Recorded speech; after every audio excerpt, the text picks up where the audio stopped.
Dozens of leaders and officials from Arab and Islamic countries said on Sunday that Israeli actions in Jerusalem and the occupied West Bank have exacerbated unrest in the region as violence between Israelis and Palestinians mounts.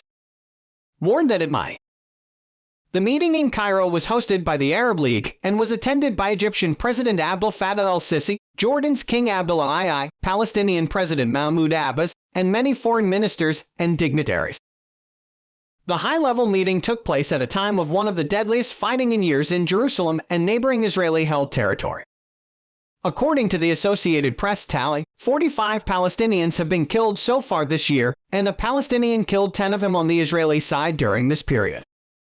Conference speakers condemned Israel's unilateral actions in Jerusalem and the West Bank in statements that included demolishing homes and expanding settlements. They also condemned visits by Israeli officials to holy sites in the disputed city, sacred to both Jews and Muslims and often the epicenter of unrest in Israel and Palestine. There was no immediate comment from the Israeli government. Since Israel captured the site in the 1967 Mideast War, Jews have been allowed to visit but not pray there. Israel claims all of Jerusalem as its undivided capital, while the Palestinians seek East Jerusalem as the capital of their future state.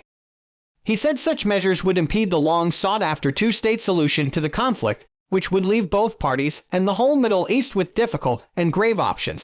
El-Sisi, whose country was the first Arab nation to establish diplomatic ties with Israel, called on the international community to reinforce the two-state solution and create conducive conditions for the resumption of the peace process.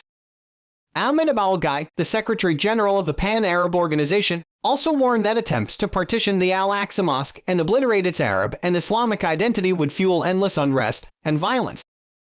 Abbas, the Palestinian president, said his administration would resort to the United Nations and its agencies and demand a resolution to protect the two-state solution to the conflict. An ongoing game of violence is unsettling the region. Last month, U.S. Secretary of State Antony Blinken met with Egyptian, Israeli, and Palestinian leaders to urge them to ease tensions. Israel is ruled by Prime Minister Benjamin Netanyahu's new far-right government.